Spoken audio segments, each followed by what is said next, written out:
Okay, thank you, and thank you for inviting me. It's quite an interesting topic, biofilms, and I know you in wound care are all very, very excited about it at the moment.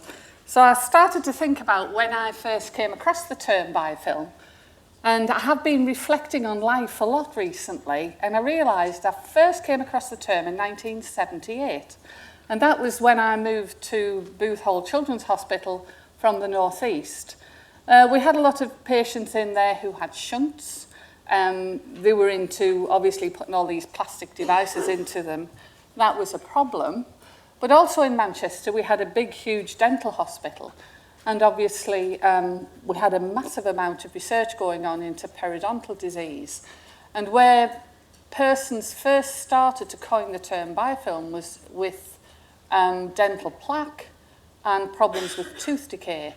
And actually, just a little quip aside, the whole concept of dentistry and periodontal disease and tooth decay, in 20 years' time, we may not have as many dentists because with something simple as fluoride and our toothpaste, etc., we have really, we've really got past those challenges.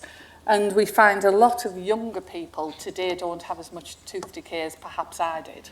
So mine are all dropping to bits with metal fatigue. So biofilms have been around a long time, but they've only really been coined in wound care since about 2002, in the last 10, 12 years. And that was when a medic who was very, very into chronic wounds, etc., had attended some lectures on biofilms, and this is Randy Walcott, and he said, well, that's what we are seeing in wounds. There's been loads of debates on biofilms, loads of debates. As microbiologists, we understand biofilms as certain entities, and that's what I'm going to talk about.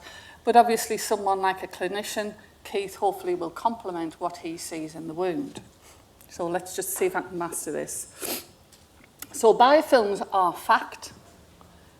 We've known about biofilms for an awful long for a long time. Get my words mixed up. I'm on paracetamol and ibuprofen, so I might be a bit drugged up. But they are fact. Whether or not biofilm's the right term in wound care is another matter, but certainly it is being used extensively. So what's actually the definition of a biofilm? Well, biofilms are surfaced attached communities of microorganisms.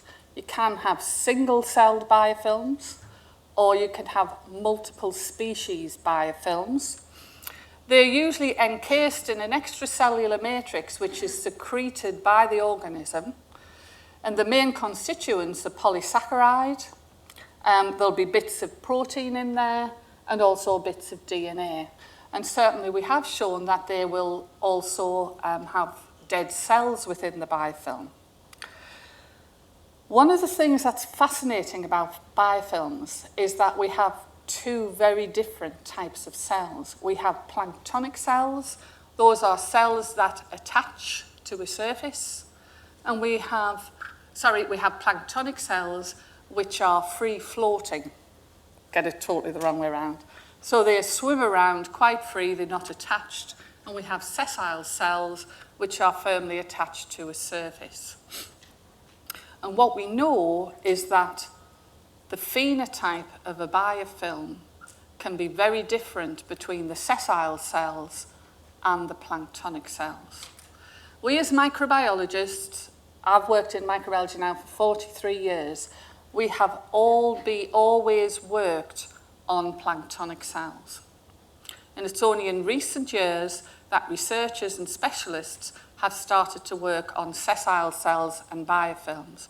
So a lot of the information you're told by microbiologists is based on planktonic cells.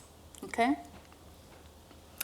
So we know biofilms exist on solid surfaces where they're in contact with moisture. I do an awful lot of work in the food industry, specifically against organisms that are food pathogens. And if you look at how our abattoirs are cleaned and how our food manufacturing is cleaned, one of the main things is totally and utterly understanding biocides, how they work and how they don't work when biofilms are present. And we can find biofilms in cracked floor tiles where they're living in communities and constantly feeding the surrounding environment. We also find biofilms on soft tissue surfaces, and some of the most characteristic biofilms that we've worked on are in the lungs of cystic fibrosis patients. But we can also find biofilms on air-liquid interfaces. And we see that certainly with some fungi where they can form a pellicle on top of the surface in the presence of some air conditioning units. There are multicellular communities, and actually how they exist in the biofilm depends on the individual species that's within them. The majority of biofilms that you will be interested in chronic wounds are multi-species biofilms. So in other words, it could be Staph aureus, a Pseudomonas, an E. coli, a skin organism, etc., all living together in harmony. Whereas you can also get single species biofilms. And pathogens that are very well known for single species biofilms is Staph epidermidis. Now in 1978, when I was working in the laboratories in Booth Hall in Manchester, we started to see an increasing number of patients who had a very low-grade infection. They'd have a raised temperature. Nearly all of them had some sort of plastic devices in them. And at that time, Staph epidermidis, we used to call them Staph albus or coagulase negative staph.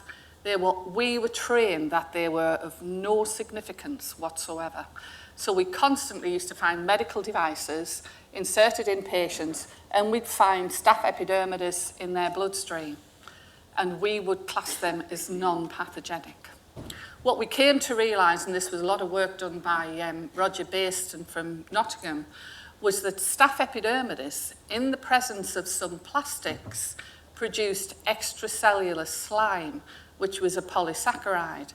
It did not produce this slime when there was no plastic devices there. And one other important aspect of some of the single-celled biofilms is that not all strains of the same species produce biofilms. So there was something obviously more to it than just plastics.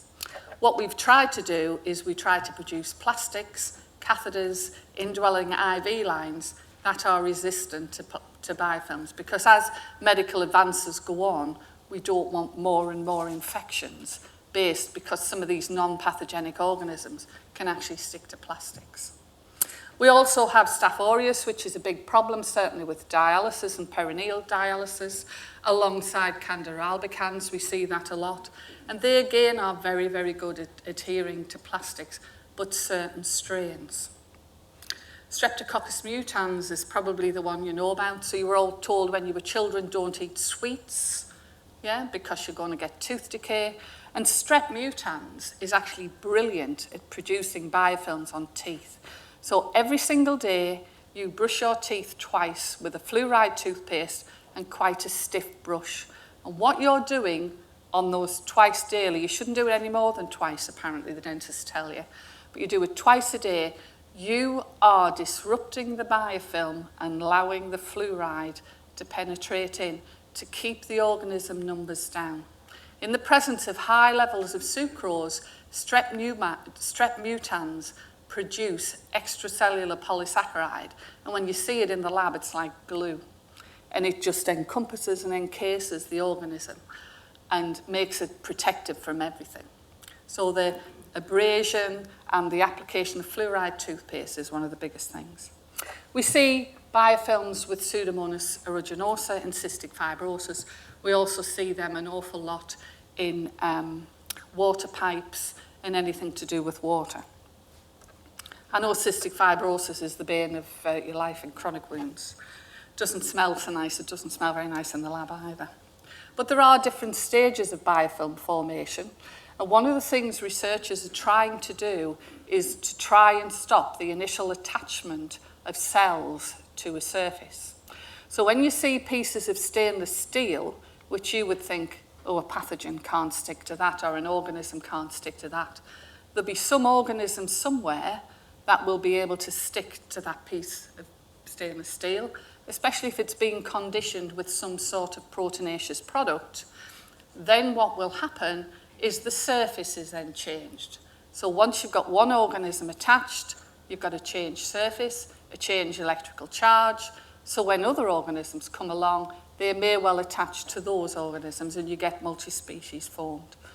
So you get initial attraction and interaction of the cell with the surface, whether it's a dynamic surface or whether it's a solid surface. You then get aggregation of the cells, either with each other or with the surface. You get the production of an extracellular matrix, which is predominantly polysaccharide, hence some of the protein, the collagenases, etc., won't work on digesting these in wounds because they're polysaccharide.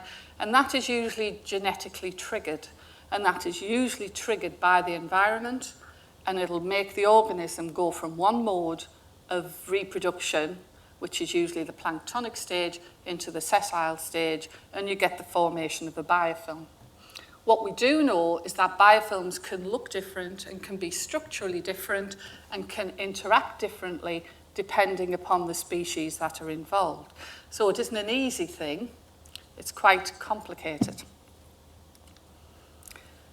On hard surfaces, when we've looked at biofilms, so biofilms on contact lenses, biofilms on medical devices, biofilms on teeth, what we find is that there's this pellicle structure, and I'm going to show you a diagram in a bit, and they look like columns and mushrooms within them. They grow very structural, and in between them we have water channels. And if the water and the moisture is removed, the biofilm will dry, the polysaccharide will dry, and they become desiccated. The air liquid biofilms that we find on the surface of some liquids, they're more like a pellicle that floats on the top. And they actually show, when we actually look at the cells, there's a whole matrix of cells, and we find the extracellular matrices on the outside. This is a diagram of what the concept of formation of biofilms are like. So there's our free-floating planktonic strains, with a little bit of wave and flagella on the back that makes it motile. And you see it will have an interaction with the surface. As it interacts, it aggregates, produces extracellular slime. More and more microorganisms come along, there is more extracellular slime produced. And what you have is inside these pellicles, you have the microorganisms which change phenotype. So in other words, it doesn't matter what the genetics are, it may well change how it behaves. So it changes and it behaves in a different way. What's very interesting is we know that organisms at the base of the biofilm, they often grow and reproduce very, very slowly.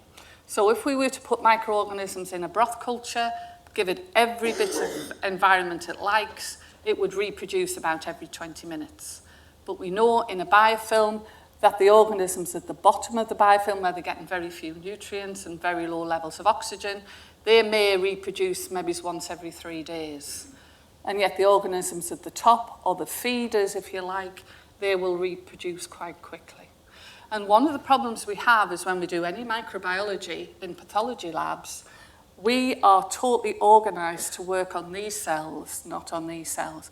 And this just shows you down a microscope the sort of level of surface contamination we will see. We'll see more and more dense microorganisms built up.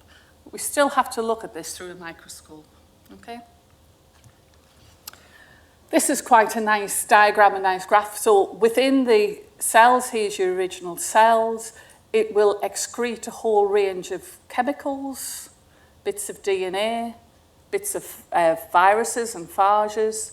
You'll have oxygen in there, and your organism will be in one particular phenotype. However, as the biofilm matures, and it usually takes, if we want to set a biofilm up in a lab, to get a really nice mature biofilm, we're usually looking at about 48 hours minimum. 24 hours you can have a biofilm that you can work on, but it's usually about 48 hours. And we end up with a really nice community of organisms with different phenotypes. And even if this was a single-celled biofilm, so in other words, one species, so Staph epidermidis only, we will have different phenotypes from the same species being displayed in there, okay? What you often see in your chronic wounds are multi-species biofilms. So this might be a Staph aureus, this one might be a Pseudomonas, this one might be a Staph epidermidis, this one might be an anaerobe, right? All living together in harmony, okay? This is just to show you on a plate what we will see in a lab. This is Pseudomonas aeruginosa. This is from a cystic fibrosis patient. And certainly this is what got me very interested in biofilms way back in 1978, because that's exactly what we were seeing with our cystic patients. This is a non-mucoid strain. This is what you would normally see. It produces a green pigment or a brown pigment or a red pigment, whichever colour it wants. But a mucoid strain produces excessive amounts of alginate. And alginate's a polysaccharide.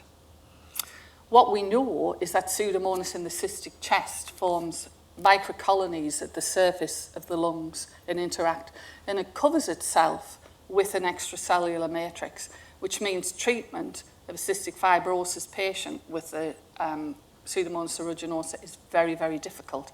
Antibiotics don't penetrate. They have to do extensive physiotherapy. They have to give aerosolized treatment, and it's very, very difficult once a patient's colonized, because they'll live. Certainly the mucoid strains encapsulate themselves anyway, but even non-mucoid strains can form biofilms. And certainly what they found is they found 2 genes in Pseudomonas aeruginosa that account for the biofilm extracellular matrix. One's a glucose-rich polymer, and the other one's a mannose-rich polymer. So, you know, us understanding as microbiologists more and more about what forms a biofilm, what triggers it to go into this mode, can help us in the future develop treatment for biofilms. And certainly most scientists now believe that most of the chronic infections in man and animals are caused by biofilms. So let's just understand the population density in biofilms. This is a bit highfalutin, but I don't know how many of you have heard of the term quorum sensing. How many of you have heard of it? Yeah, it's banded about quite nice. And I think the easiest way of explaining this, it's the way bacteria communicate with each other. And it's all to do with very small molecules. And what we know in gram-negative organisms, that they're homoserine lactones. We know in gram-positive organisms, they're small peptides. And we know that they are very well genetically regulated. And they are regulated by cell density. That all sounds really good, so we can mix broths and we can do things to it, we can get genes switching on earlier and switching off. But what happens in a biofilm is very difficult to understand, because you've got mixed populations producing different effector molecules, and they will do different things to your biofilm. So sometimes you might get a biofilm that's got the same sort of organisms in one patient and not in another, but one's relatively easy to treat and the other one isn't. And what we don't do as microbiologists in clinical labs is we never tell you what else is there. We tell you what pathogens are there, but we don't tell you what else is there. And who knows, in the future, it might be more important to know what else is there, because they might help disrupt the biofilm or inhibit the formation. But quorum sensing is very, very important. We know, using very sophisticated techniques, that we've demonstrated that bugs talk to each other. And we know that certainly the organisms at the base of the biofilm are growing and reproducing far more slowly. Now, if you're thinking of using antibiotics, or maybe it's an antimicrobial, that relies on a microorganism reproducing. Well, if they're not reproducing at the base, it ain't going to work. So, you know, it's important that you understand microorganisms and how biocides work if you intend to use them. Certainly, thickness is important, and that affects communication. But there's a massive amount of research going on now, innovative approaches, because this could be the way forward for us treating chronic diseases without constantly using antibiotics, which we haven't got. You know, in 20 years' time, simple infections are going to cause us massive problems because we've had antibiotics and we haven't got them for the future. So we can use a technique called fluorescent in situ hybridization. So you can take a cross-section of the biofilm, you can apply different fluorescent molecules, and you can see where the various organisms are being switched on and switched off. And we know that in biofilm, quorum sensing is very important. It's all about how they're interacting with each other and the stasis. Just a few key points on antibiotics. I'm not going to read this totally, but there's growing concern. People, certainly podiatrists, and I don't hope to upset you, but podiatrists should really think about using antibiotics on their patients if they do not have massively overt signs of infection. Because I know you can always risk losing the foot, etc., but if there is a biofilm on that diabetic foot ulcer, the chances of the antibiotics doing anything is relatively small. We do know that most microbiology labs work on the planktonic strains, not the biofilm strains. So you're getting a thing that says it's sensitive to this particular antibiotic. You wonder why it doesn't work, and it's probably because the organisms that are persisting in a biofilm. One of the other things that the cells are protected by a matrix, the polysaccharide. There is some diffusion of the antibiotic and the antimicrobial, but that depends on which organisms are there and the constituents of the biofilm and exactly what the makeup is. One of the things that's very worrying is the beta-lactamase producing strains, and we've seen a massive rise in carbapenem-resistant gram-negative organisms. What we know in a biofilm is that if you are applying a beta-lactam antibiotic and you're giving it to the patient and they've got a beta-lactamase producing strain, it may not be the pathogen you're aiming it at, but that other organism will produce vast amounts of beta-lactamase, which means it's inactivating the antibiotic and it's doing nothing whatsoever. So you've got to start and really rethink about using antibiotics and what you're doing with them. We can do all sorts of clever things with genes. This is a microarray, so all the genes in particular microorganisms, we can put half of the gene of interest, if you like, a single-stranded piece of DNA, and we can add suspensions and we can see how microorganisms are affected. Are they upregulated or downregulated in biofilms? And we certainly know in Staphylococcus aureus, where they cause very common biofilms, that two genes are very involved. So the SARA, the staphylococcal accessory regulator A gene, and the ICA gene is also important. And there's been an awful lot of work done in this area. Because again, if we can understand which genes are important, which is switched up and which is switched down, hopefully we can make inhibitors and prevent biofilms. Techniques that we use in the lab to actually detect biofilms in wounds, and the ones you'll see in many papers, is scan and electron microscopy. That's about 7,000 times magnification. We use epifluorescent microscopy with using a fluorescent stain, confocal microscopy, which is just a nice way of adjusting the focus of the microscope so we can see 3D imaging. We look at quorum sensing molecules, which I've already talked about with fish, and we also look at molecular characterization of the species within a biofilm. So scan and EM, this is quite nice because you can see the nice cockle structures. This is on a solid surface, and you can see the extracellular matrix tying it all together. This is a more mature biofilm, and you can see thicker matrix. It's far easier to see biofilms on solid surfaces rather than on tissue. Okay, so when we're trying to look for biofilms in wounds, it's not that easy. It's far easier on solid tissue. And I just thought I'd show you this because these are the polycarbonate coupons we use in the lab a lot. So they're just a plastic device. We grow the organisms on them and we can put all sorts on to see if we can inhibit them. And this was one that was done using soaking in a particular antiseptic. This was scraping it off, and this was using sonication. So this was for prosthetic joints. So in that case, if there was a biofilm, sonication, maybe it's removal of the joint, sonication and reimplantation may have worked. This is the very common assay that we use in the lab. This is plastic. So we put our organisms in these little plastic cupules, and we grow them up for 48 hours. We then tip off all the broth, and you can't see them, because the biofilm's in the microscopic microorganisms. So what we do is we add crystal violet to it, which is a stain. The crystal violet sticks to the biofilm. As you can see, depending on the density of the biofilm, it goes darker and darker. We then wash all that off. And then what we do is we dissolve the crystal violet in acetone.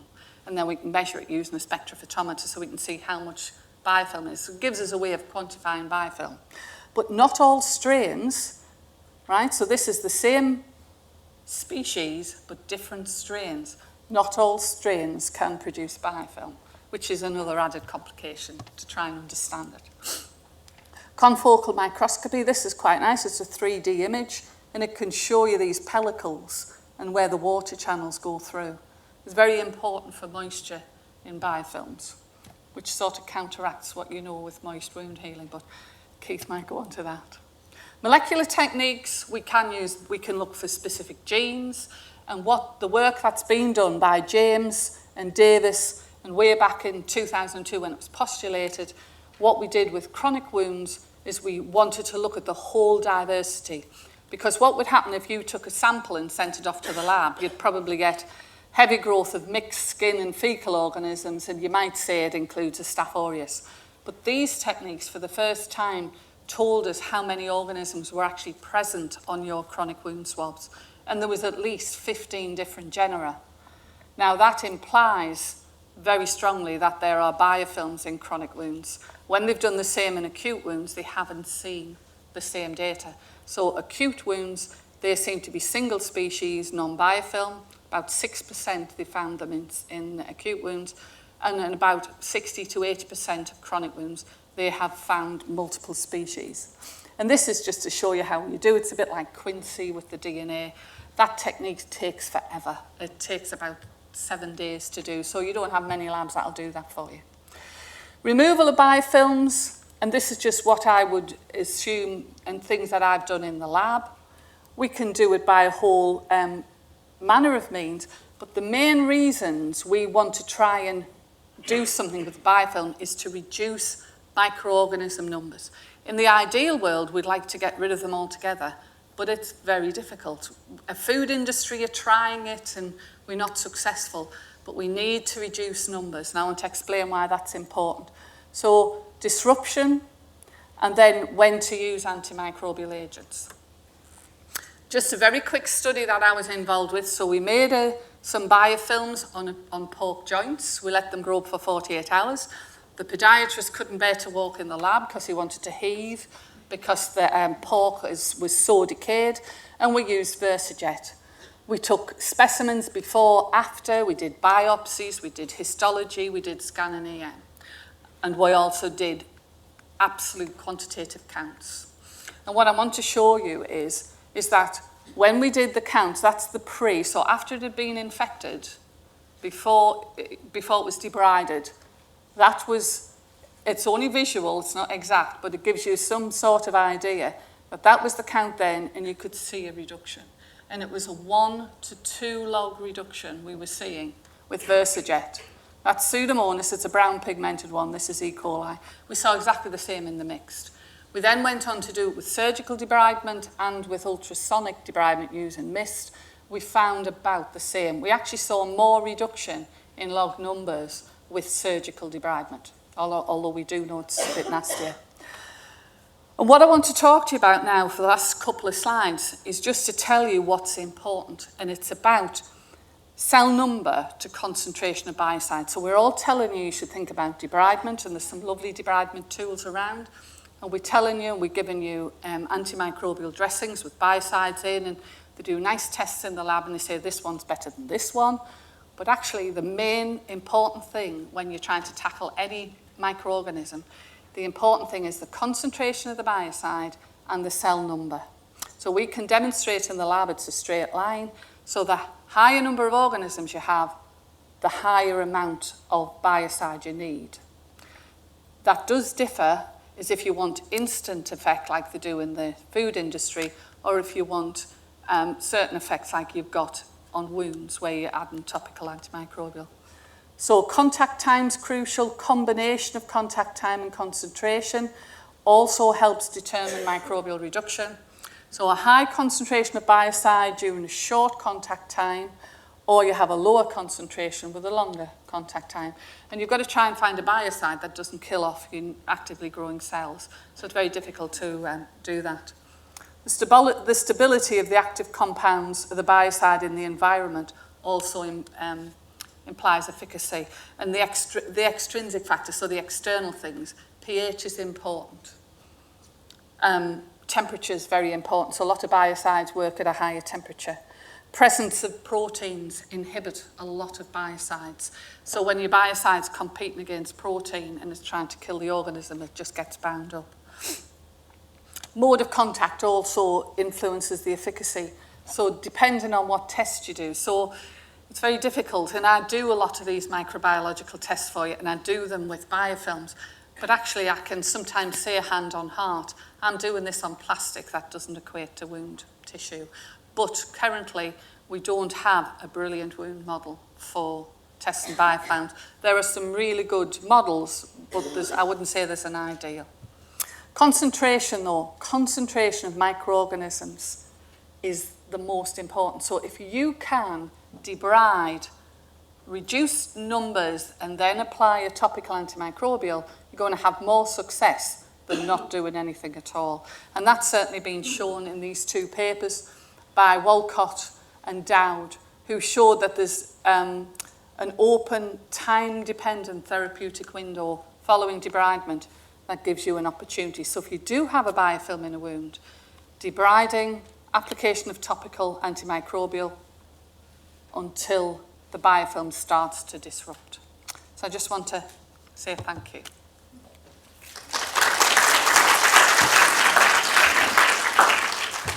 Thank you, Val. Yeah. Are there any questions for this? Can I ask, I mean, we hear an awful lot about how we can change phenotype of cells. Yeah. So is it not possible for sessile cells to flip to being planktonic cells? In theory, yes, but one of the biggest problems is this extracellular matrix coat. And as yet, I'm not aware of anything that totally destroys that. What we do know is if you can break it down, the cells inside, if we then take those cells inside and then test them against antibiotics, they are still sensitive, they are not resistant. But whilst they're covered in this extracellular matrix, they have a resistant phenotype. So it's about getting rid of the extracellular matrices. So none of the MMPs would be appropriate because we know that they can attack mucopolysaccharides. Yeah, well, they may be. And that's perhaps why sometimes you get a wound all of a sudden jumped into healing. And it may be that what you've done to, and it may be the way the hosts responded. But I'm not aware of anybody that's doing that particular research, looking at host MMPs on bacterial biofilm. Although they might be doing that in the States. Walcott might be having a go at that. Schultz, yeah. Perhaps. Yeah. Are there any other questions? Yes. Is there, basically, when we were talking about the Walcott study previously, it was commented that there wasn't absolute proof that the wounds were actually biofilms. So I was wondering if in other sort of disciplines like cystic fibrosis or dentistry, whether there's a definitive test to say that those biofilms are in existence in the first place. No. So, but then they're not that's not queried in those disciplines, is it? So it's just interesting that it is in wound care. There's no definitive test for biofilms, on the host. I think the best thing that I'm aware of is when you put disclosure fluid on your teeth. So it's a stain. And I think there's possibility of some stain. Certainly when we take the plastic devices out of the patient, we can stain the biofilm in the lab. But to actually do it on the patient, there isn't a test. Although I do know there's a few companies looking at developing things to help you disclose them more than anything, rather than saying, yes, there's definitely a biofilm. I don't know if Keith will disagree, but my viewpoint would be is if you've got a chronic wound, it's got multiple organisms in it. I have been known to say other things there. Multiple organisms in it. You want to think it's a biofilm, especially if it's chronic and it's been going on for a long time. That would be my advice. Thank you, Val. Thanks. Thank you.